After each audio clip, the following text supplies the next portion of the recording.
One day, Jesus gathered his disciples and he gave them the discourse that was known as the Beatitudes. It was verses in praise of divine attitudes and the blessings that come from the practice of each one of these attitudes. Like, blessed are the meek, for they shall inherit the earth. Blessed are the pure in heart, for they shall see God. And attitude is one secret of self-transformation. You can't build a house on sand, you need a strong foundation. And right attitude is the foundation for all of spiritual progress. Another verse says, "Blessed are the poor in spirit, for theirs is the kingdom of God." Kingdom of God here means moksha. And this language is very old-fashioned. Poor in spirit doesn't mean poor-spirited or a poor loser. Rather, Swami Kriyananda tells us, it's the thought of man's nothingness before God and of God's everythingness. To be poor in spirit means to be completely without ego, without selfish desires, but utterly receptive to God's will. This doesn't mean a meek, submissive attitude, but to be without ego attachment. Yoganandaji was without attachment. When someone praised him for his humility, he responded, "How can there be humility? How can there be humility when there's no consciousness of self?" He just didn't think in terms of the individual ego. He didn't operate on that level. Once he was with Swami Kriyananda, walking in the desert, and he was walking very hesitantly, holding on to Swamiji for support.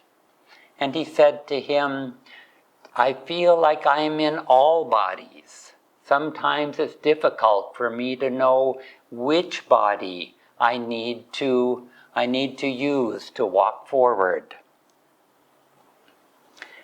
St. John of the Cross expressed this similar non-attachment when he said, "In order to arrive at being everything, desire to be nothing. Don't desire position. Don't be attached to any role that you play. And in order to arrive at the knowledge of everything, desire to know nothing." We need to unlearn past worldly conditioning. But non-attachment doesn't mean lack of interest or boredom. Yoganandaji said, "Once I visited Radio City Music Hall in New York. Having paid the price of admission, I told myself, while I am here, this building is mine. I walked about enjoying my beautiful acquisition. After an hour, I gave the building back to the management with thanks, and I walked out a free man." Don't let your possessions possess you. He said, it's better to own everything in God and cling to nothing with your ego. Let's say you go on a pilgrimage, let's say to Puri, and you visit Sri Yukteswar's ashram meditate over his body, visit Jagannath Temple, sit on the beach at sunrise, and you enjoy your hotel room, you hire a car and a driver, but you don't own any of it. It's just on loan. You can't hold on to them. You know that in a few days you will need to leave it all and you'll return to Delhi, let's say. And our lives are rather like that pilgrimage. What is ours? What do we think we might own? My house, my wife, my husband, my family. And they are all on loan to us for, really speaking, a relatively short amount of time, just one lifetime, a few decades at the most. And what do we get to keep with us? Swamiji tells the story of a saint he met who reprimanded a devotee for directing all his energy toward outward charities. And he told the man, "Your good works will earn you good karma, a place in an astral heaven. But infinitely greater are the blessings that await you in God compared to His bliss. Happiness in heaven is like contenting oneself with a mere nibble of sweetness out of a vast field of sugar cane." If you really want to please God, purify yourself of ego attachments. Meditate daily. Offer yourself up to Him. Discover yourself inwardly as an expression of His infinite light. We need to do those good works, do seva, earn good karma, to prepare ourselves, to purify the heart. And then, at the same time, we need to cultivate our inner life. It's only that inner life that we get to take with us through the incarnations. And at first, non-attachment takes self-discipline and effort and mental affirmation. It isn't always easy.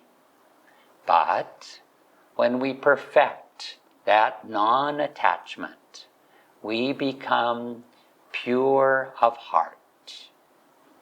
And as Jesus said, "Blessed are the pure in heart, for they shall see God."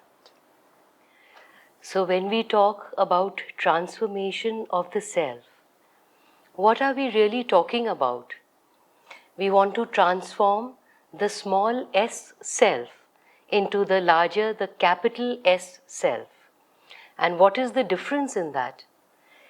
The big S, the capital S self, is the pure consciousness, the soul consciousness which is within us and which is really our true nature.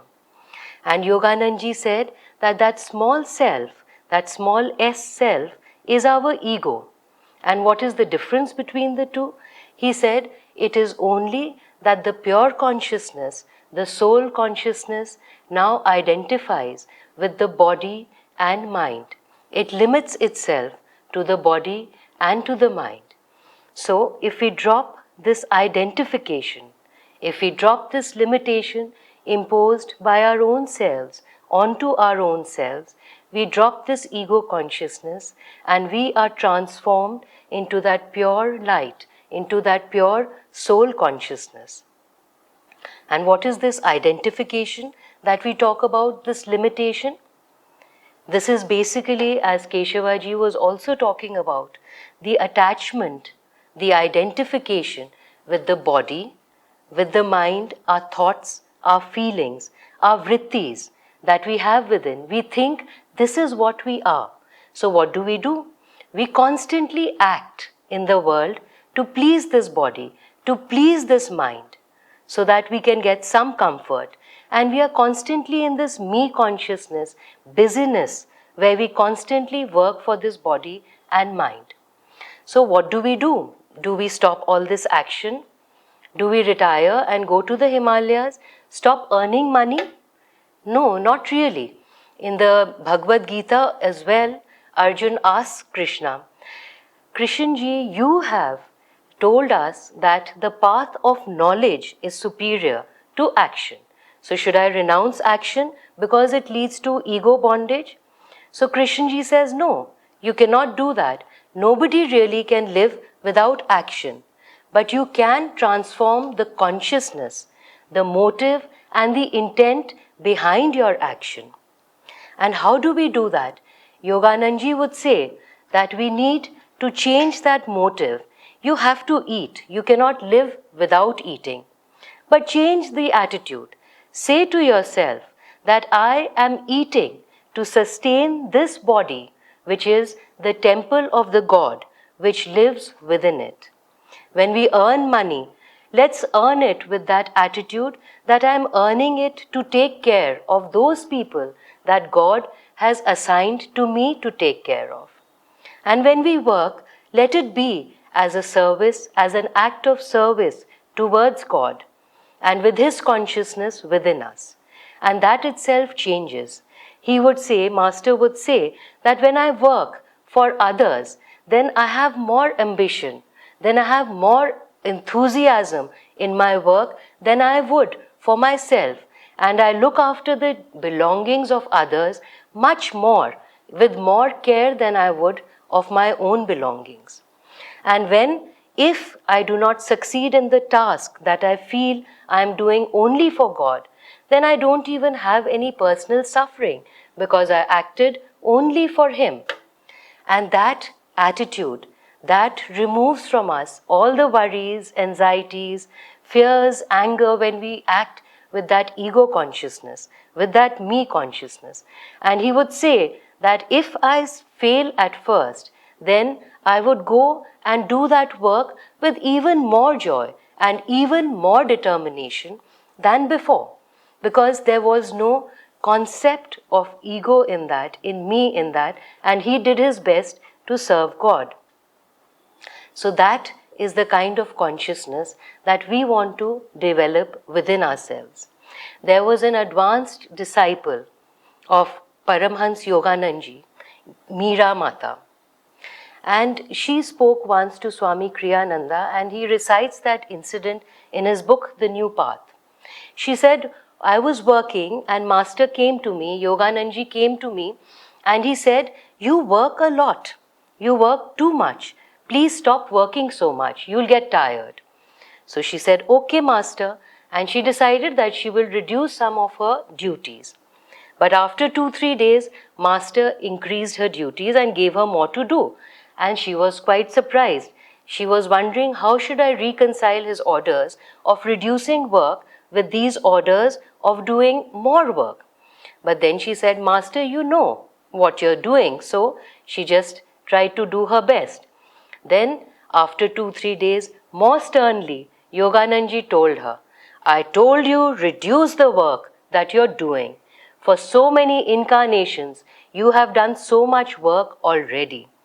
So again, she was a little puzzled and she said, okay, let me try and reduce the work. But again, after 2-3 days, Yoganandaji gave her more work to do. And this went on for quite a few times. And then she said, I thought to myself, their Master cannot be wrong. There is something that I am missing in my own understanding. And she quietened herself and she thought about it. And she thought about the consciousness behind the work that she was doing. And then she went to Master and she said, Master, I think we should replace the word work with service in the work that we do here. And he started laughing and he said, yes, that was a good show. That was fun. And he said to her that when we work as an act of service to God, then we get connected to the limitless energy of God. Why? Because when I'm working, this body is working, then how much energy does it have? The energy of this body, the food and water maybe that I have drunk, maybe the prana that I have received in this limited body. But when I work internally with that God consciousness, the presence of God within me constantly, then what happens? I get attached to that source of limitless power and energy of God within. So we can do, he said, you can do double the work without ever getting tired. And that's exactly what she did. And when we work with that soul consciousness, with the presence of God within us, then solutions come, situations come in our work which we probably never even thought possible. With our limited mind, with our limited body options, we cannot even think what can happen in this universe. You all have probably heard of that story of Master in Autobiography of a Yogi, where he talks about how he and his friend go to Vrindavan without a penny in their pocket. So Master's brother, Anant, he is a skeptic, to say the least, and he is constantly telling Master that you must first earn your living. The rest of it will all come. God can come at a later stage. And Master would constantly tell him, first I find God and all other things will be added with it. So Ananta said, okay, test this theory out. In reality then, in the real world, when you have no money, let's see how much this really works for you, this philosophy. So Yoganandaji was, of course, up to the challenge, and he and his friend, Ananta said, go to Vrindavan without a penny in your pocket, do not beg for money or tell anybody for any money, and you go there and you have your meals, don't miss anything, and you come back to Agra where they were by night time, and I will change. I will take Diksha from you. So Yoganandaji did exactly that. Without a penny in his pocket with his friend, they both go to Vrindavan. And as the friend starts to become skeptic when he starts to get hungry, they are in the train, and then two gentlemen enter the train, and they are like, you remind us of Krishna. As devotees of Krishna, you come and have your meal with us. And both the boys at first refuse, but so it happens that the men actually literally almost force them to come to an ashram where there's a scrumptious meal laid out for two princes who never came. And Master and his friend have, in his own words, a 30+ course meal for his main meal in Vrindavan. So after that as well, lots of incidents, I'm sure you've already read that story, lots of incidents happen which kind of are much more. A person just turns up who's seen Yoganandaji as his guru and gives him a lot of money, shows him the sights and everything of Vrindavan, gives him sweetmeats to eat, and takes him as his guru, and in return, of course, offers him a lot of money and gives him, train ticket back to Agra. And then Master and his friend, they come back to Agra to Ananta. And you can see from this story that normally, in the ordinary course of events, if we would go to Vrindavan, these things would not come to pass. So the universe, God, can take care and make solutions, give us solutions which are much more than we can even fathom with our limited brains, with our limited bodies. This happened to me also a few days back. I was working on a website. I had to work on a website. And as most of the people who know me know, I'm very technologically challenged. So when I had to make the website, it was fine. We had a professional to do it. But the designing and the concept he was not able to get. And I was wondering, how will I do that? Because I myself have not much idea. I thought it would probably take me close to 2 to 3 weeks finding those images and trying to rework the website. And then I just went inwards. It was troubling me a lot. So I went inwards and I said, to the Guru, that you do this work with me. And I kind of just left all the worries of it, and I left that, anxiety of that, and actually felt that burden lighten at that time. And I said, this doesn't matter now, whatever happens, it's in his hands. And within the next 3-4 days, a solution came up, which I, again with my limited mind, would never have thought of. My niece came on her way to the States where she studies, and she spent the whole day with me. And usually she stays with other relatives. In transit, she's not there for so long either, on her own.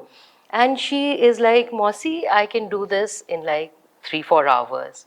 And she just sat there that whole day, and she just finished that website in front of me.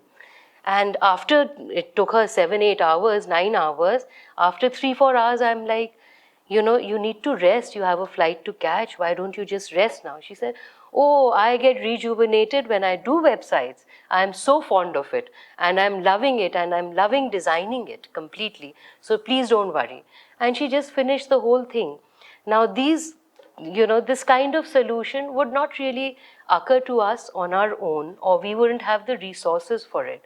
So when we leave it, surrender it to that soul consciousness, to Guru's consciousness, then things can turn out even much better than what we could have hoped for. What we need to transform this consciousness is the attunement to our Guru, to God. And when we do that, when we feel one with that consciousness of the Guru from the inside, like a magnet, he can uplift our consciousness from the inside, change it. How you would place a magnet near an ordinary iron bar, and it can be uplifted and become a magnet. It is exactly what the saints, what these gurus can do for us. Just by remembering them, just by feeling them inwards, they can start to transform our consciousness. Yoganandaji said that I can change you more from within in your meditation when you remember me. And that's all it takes, remembering the masters deeply inside of ourselves. And the internal consciousness is uplifted with them, moving from ego consciousness to this soul consciousness. All of you, all of us who are on this path, we have seen with our meditation, without too much other effort, just of being there and sitting down for our meditation, have we not noticed that suddenly that consciousness has moved, shifted, uplifted? We are suddenly much more peaceful, much more calmer, much more happier all the time in our day-to-day life. And this is the transformation of that ego consciousness, which keeps looking only for me, and my work, and being busy just for myself. And that brings anxieties, fears. It takes away our calmness. And when we meditate, when we tune ourselves to the Guru, it kind of then helps us to uplift our consciousness. Another way to transform our consciousness is that divine love which comes from the Gurus. Actually, Swamiji says that, Swami Kriyananda, that what is the secret behind the birth of these avatars, the birth of Krishna, the birth of Christ on Christmas Day? What is that really happening? He says this is really the birth of the divine consciousness, divine loving consciousness within us, which we need to ignite. And how do we ignite it? In the Yog Vashisht, it is said that when Sri Ram would enter the court, 1,000 lotuses would bloom. And what are these 1,000 lotuses? It was the heart lotuses of the courtiers, which would just bloom in the presence of their master, of their Guru, of their God, of Ram, because his presence, his consciousness was enough to ignite their hearts. Master also said many times that meditate on me at this time. I am sending you vibrations all the time. And that vibration just works, that love just works to ignite that loving consciousness within our hearts. There was this a video by Jayadev, Tyagi Jayadev, who lives in Ananda Assisi. And he said that one day I had a disagreement with somebody in the ashram, and he was obviously not very happy about that, and he was sure others wouldn't be too. He had a dinner with Swami Kriyananda in the evening, and they met, and he was probably thinking that, something will be mentioned about it. So Swamiji just looked deeply into his eyes at dinner, and he said, "Jayadev, you are a jewel." And he was so touched. He said that this is the love and support of the gurus. They just see that soul consciousness which is within you, the potential that is within you. They discard that ego consciousness, and somewhere that consciousness starts to build up within us as well. Thank you.